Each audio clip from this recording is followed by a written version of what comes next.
I'm sure in these last few months of lockdown, alongside the threat from the coronavirus, at times we've all felt the cold chill of fear gnawing at our hearts. Fear for our own well-being. Visceral fear if we're shielding or have underlying health issues. Fear for family and friends. Worry and fret for their health and safety of the ones we love. I felt that fear very much myself for my own family, for a young nephew working in the A&E department, and for my sister who falls into the shielding category. The words of Jeremiah in the first reading today, terror is on every side, rings loudly in our ears. And we've all felt something of that fear in these days.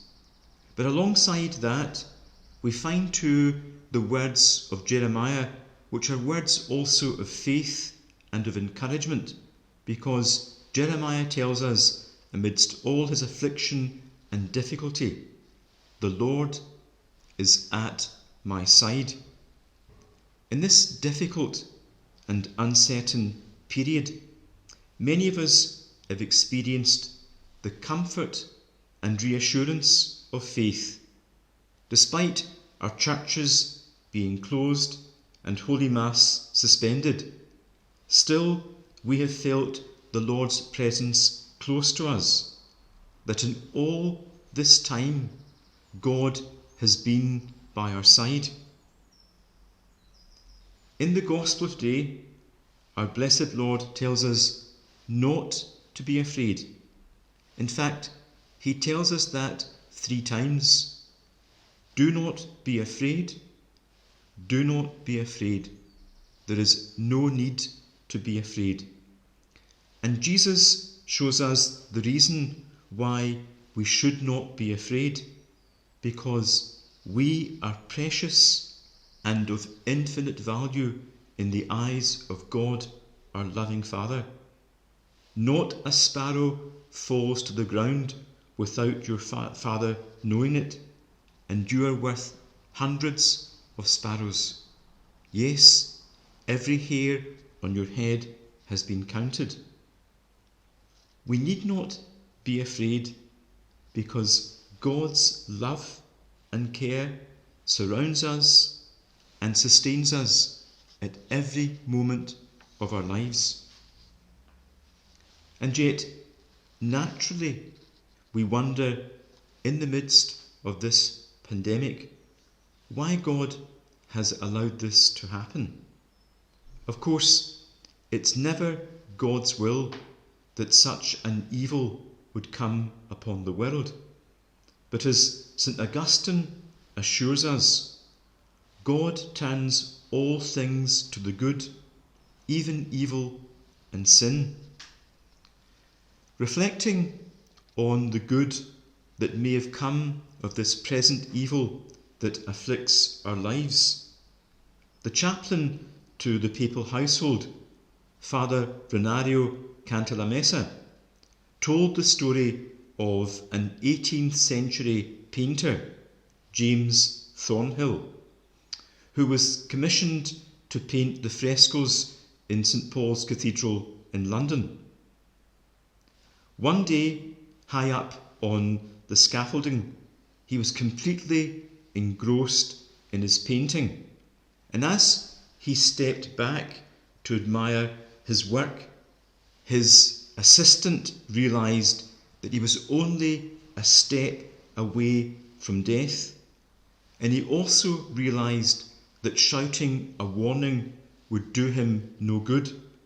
So the assistant lifted up a wet paintbrush and threw it into the heart of the fresco.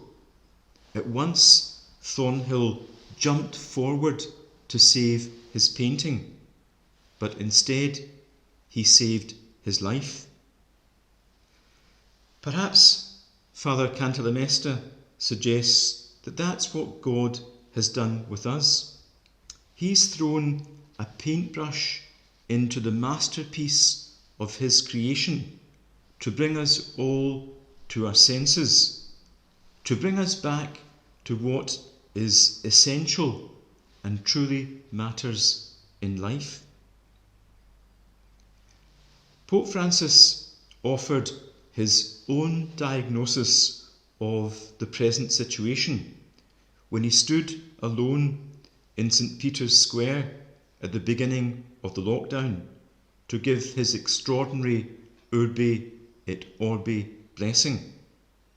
And the Holy Father observed this: "We carried on regardless, thinking we would stay healthy in a world that was sick. It is time to get our lives back on track," he said, "back on track with regard to the Lord and regard to others. We're not self-sufficient. On our own, we flounder. We need the Lord," the Pope said, "like the ancient mariners needed the stars. So let us invite Jesus into our lives," Pope Francis tells us. "Let us hand over our fears to him so that he can conquer them, because this is God's strength, turning to the good everything that happens to us, even the worst of things." Pope Francis's strong words point to our deep need to personally rely on God, to find our faith in him, and the reason that we should not be afraid, because God is giving each of us a second chance, a moment to pause and reassess and re-evaluate our lives, and perhaps to create a much better society. We have, of course, many misgivings in our hearts, important concerns regarding our lives and futures, the education of our children and grandchildren, the care of the elderly and sick, the importance of social care for the most vulnerable in our society, and also the terrible prospect of redundancy and unemployment. But all of these offer our society a chance and opportunity to find a better way, a fairer way, a more just way to address the inequalities of our world and society. And this can be done, as we saw from the terrible death of George Floyd. His death brought a worldwide reaction demanding change and immediate action, challenging racism and social injustice. It's a voice that cries out against evil, and that voice will not be silenced. God turns every evil to good, and it's for us to see the good he calls us after the hardships that we faced. Like the painter Thornhill, what precipice have we stepped back from?